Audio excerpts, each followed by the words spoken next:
In 2008, we built Reflective Flow, which was a huge chandelier. It ended up being the largest chandelier in the world.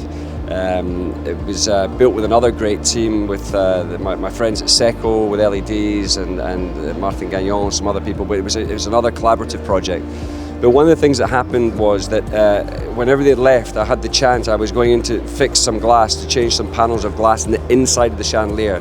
Nobody's walked through this chandelier, and normally when I walk through a narrow space, I get very claustrophobic. With the mirrors and the glass, for some reason, it was a very strange sensation I felt walking through the centre of this chandelier, and I thought, I really want to repeat that again. If I can possibly, in a smaller scale or something, try and bring that back to a level where everybody could experience that. So I think there's maybe more than just a little bit of that involved in this project. No one had ever seen anything like it before. Technology was kind of really taking a new step, towards changing how people saw luminaires and, designing experiences. He's been able now to kind of capture that grandeur idea and kind of bring it back down to a human scale. He was always able to maintain that type of discipline where art is what's driving the concept. You have to always try to remember what the end goal is, and I think Bo was really good at doing that. And then in return, what it does is that it kind of forces us on the technology side to create new tools to make their visions possible, the vision of the artists.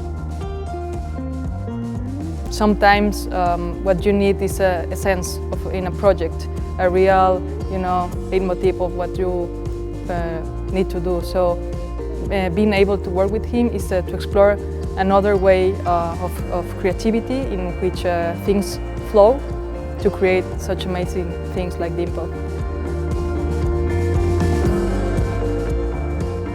This synergy between these kind of collaborations is amazing. It was, at the end, enriches your work, enriches the final result, and really gives a meaning of what you are doing, and people really can feel it at the end when they see your work. It's a nice surprise that there is a performer, or there is some performing art on this fair. Mostly it's about the product, the efficiency, the quality, but not about the idea. So it's a surprise. What am I looking at? I'm looking at the system, light fittings, and you explained to me that the whole concept is going together. And that's really struck me, because I think it's just fantastic. The possibility of having a simple vision or a very complicated asset like this one, I feel the sky's the limit. Não há nada que se compare feito anteriormente. Vejo aqui marco de transição em termos de design, especialmente na associação desses dois componentes, o LED, o vidro e a presença da cor. Absolutamente extraordinária, porque liga a emoção com a música, com a tecnologia, com a cor, e isto é uma emoção constante. Nós estamos sempre à espera que algo vai acontecer, ou seja, tu estás sempre à espera que isto seja de uma cor vermelha, ou que seja amarelo, ou que seja branco. Há sempre ritmo, e isso é uma coisa fascinante.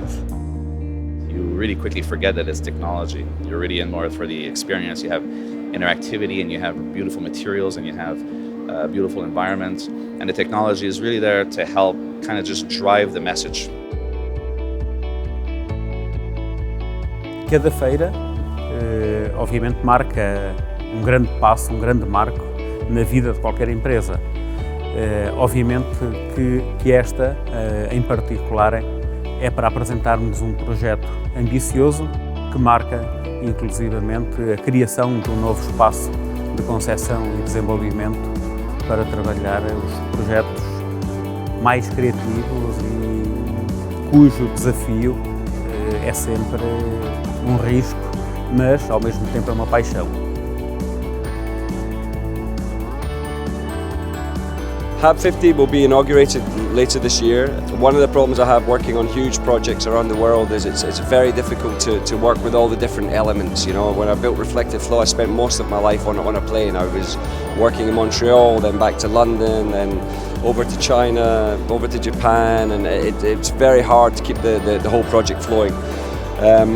Claymore is based in the north of Portugal in a very specific area called Águeda, and around Águeda you have incredible technology companies. You have the University of Nanotechnology, you have amazing glass companies, you have moulding companies, so you have all these incredible niche companies in one spot. We thought it'd be a great place to open up a full-scale R&D department where we can make one-to-one prototypes. We can have a very big materials library. So when I work, I like to work fast, but I'm visual. I don't want to be searching in drawers. I like to see things around me. So the idea is it's a real think tank and a black canvas to really work on bespoke projects. So we're really excited about that. We'll be launching that later this year. Yeah.